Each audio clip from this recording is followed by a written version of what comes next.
Hey there! Welcome back to my channel. In today's video, I'm going to be doing a brief review of a 2020 Freightliner Cascadia with the automatic transmission. We are currently at the end of one lease and at the start of a new lease, so we have returned our Kenworth T880s that we've been driving for the last 3.5 years, and we are waiting for our brand new 2021 Western Star 4900s to come in. In the meantime, we're bouncing around a little bit, driving rentals and whatnot. So I've been driving this for like 3 days. I thought I was gonna have it for like 3 weeks, and it's actually getting passed off to someone else, and I'm going to be driving a Western Star rental for a little while here. So I figured I would take the time to review both this one, and then later on I'll be reviewing the Western Star that I'll be driving, which is a 2020 4900 with the automatic transmission. So for today, we're going to review this Freightliner and just show you what I do and don't like about it so far from the few days that I was able to spend in it. Alright, so here's what it looks like on approach. I do apologize ahead of time. It's a bit dirty. I didn't get a chance to wash it before I had to unhook it and park it because I am changing over to the new truck, well, the other rental truck today. So this is what the outside looks like. It's got a nice round nose, so it actually gives you decent visibility, although I do like the look of the square noses. You do get a bit more visibility with the rounder slanted nosed trucks, but looks pretty good. It's got a 100-gallon tank, and it also has a 60 on the other side, so it's got really good capacity for diesel. Get up into the cab here. It does have a pretty nice seat. I'm very picky because a lot of seats are way too big for me, because I'm very short and small for a truck driver, and that seat fits me quite nicely. I like it quite a lot. It's got good lumbar and all that stuff. But the steering wheel doesn't have as much adjustments as our Kenworth had, and let me see if I can see. It doesn't pull out any farther. It doesn't telescope as far as our other ones did. It's not bad, but where I'm short, I wish it would come down a little bit lower, but overall it's not bad. So this is, like I said, an automatic transmission. So we've got our cruise control and our lights right here. We've got the controls for the dash right there, and then all of your shifting is done, let me see, right on this little tree here.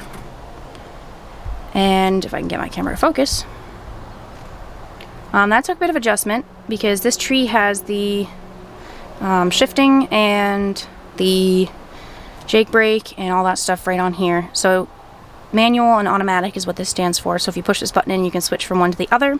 And then neutral, drive, reverse. When it's in manual, towards you, puts it up a gear, and away from you, brings it down a gear. And then your jake brake clicks downward. So I'll show you from the side. The jake brake is up and down, and then gears are up and down that direction. So yeah, it's all on one tree. That works pretty well as far as automatics go, but I'm still not a huge fan overall of the automatics. This does much better than some of the older ones we've driven, but overall I just think you have more control in a standard. You have a lot more you can do with it anyways. And then over here they've got the washer and high beams and all that on the other tree, like a normal, pretty standard. I like that it has 3 cup holders. It's got a decent amount of space there. The only thing I don't like is our Kenworths had no air ride in the passenger seat, so we had a big toolbox under there and a lot of storage, whereas in this truck, there's no real storage. Like, you have a decent amount of space here in the middle, but there's no glove box there. There are 2 up top, which actually works out quite well. I don't know if I can focus, but there's a big one up there and over there, and then you have a hole for your CB and all that. But it doesn't have any big areas for tools or anything like that down below, and nothing on the back side of the truck or anything. But yeah, and we've got our radio, we've got our suspension gauge, All the air works great in here. And got all kinds of good stuff here. Footlights and dome lights and utility lights and all that stuff. These are all of our spare buttons we had to hook up.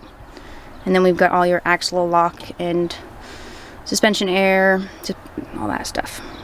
So overall, this truck is really nice, but I guess the biggest thing I would say is that I still just prefer the standards.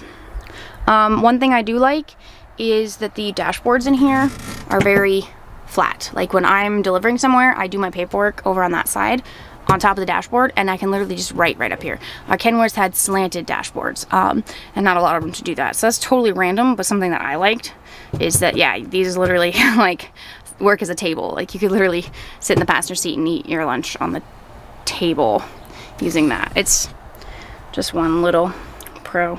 Like the seat, like the amount of cup holders, like the dashboard setup.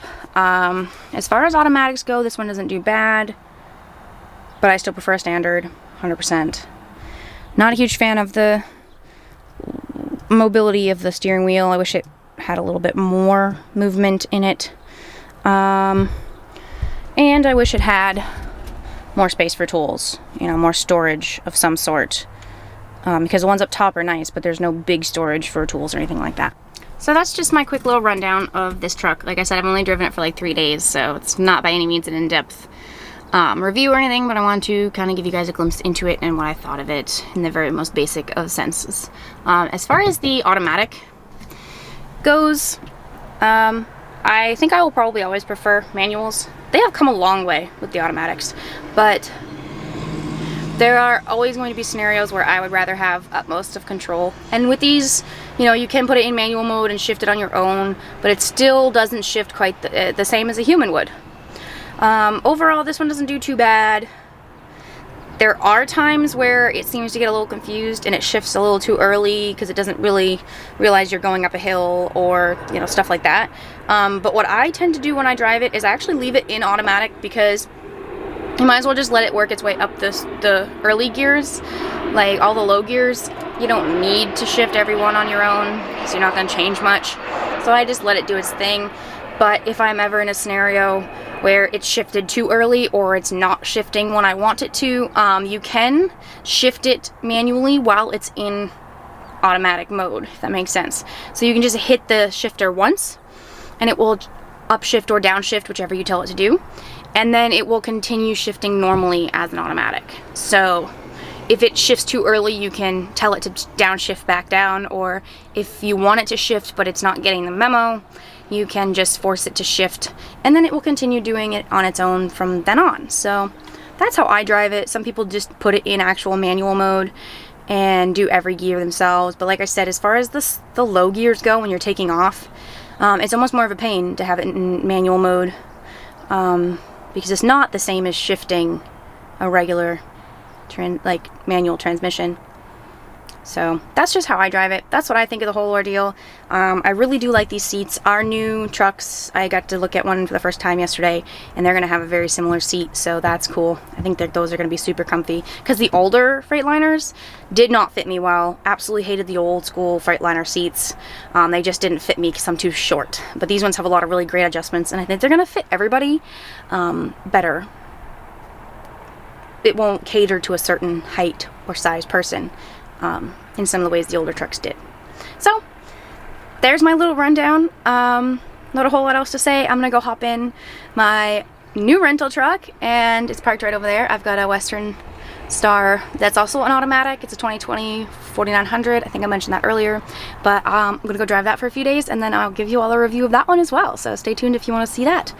And until next time, thanks for watching. I hope you all enjoyed the video, and we'll catch you later.